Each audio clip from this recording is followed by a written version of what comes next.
Hi, I'm Benjamin Hawes of the Hawes Financial Group, where we align your personal values, vision, and wealth. Today I want to talk about prioritizing objectives when making decisions.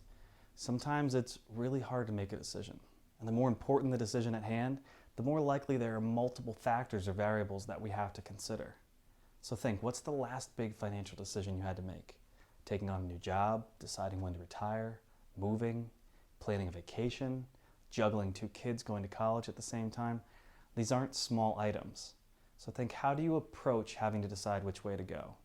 Are there multiple outcomes that all seem good to you, or multiple outcomes that all seem bad?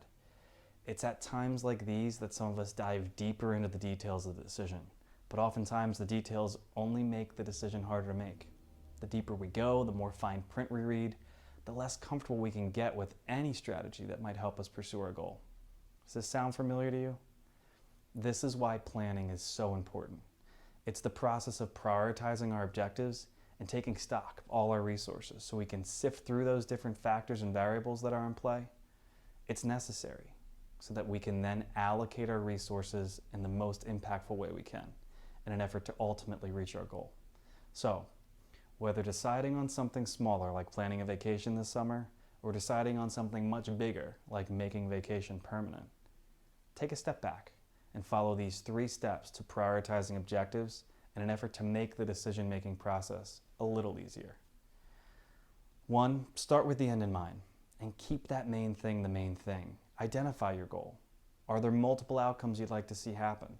Then try to go back to the start of the process. What was most important then might still be most important now, but you got bogged down in all the details that tend to pull us in a different direction.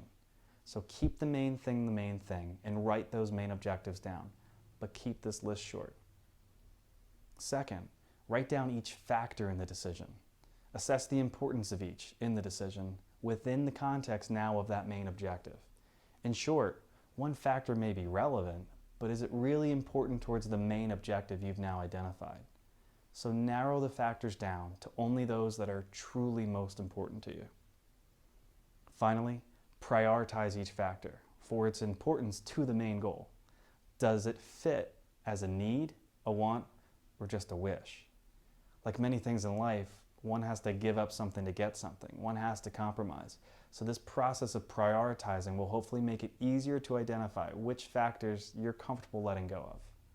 Prioritizing isn't easy, and compromise can sometimes stink. But sometimes indecision is as bad as feeling like we made the wrong decision. So, if you're having trouble with big financial decisions, give us a call.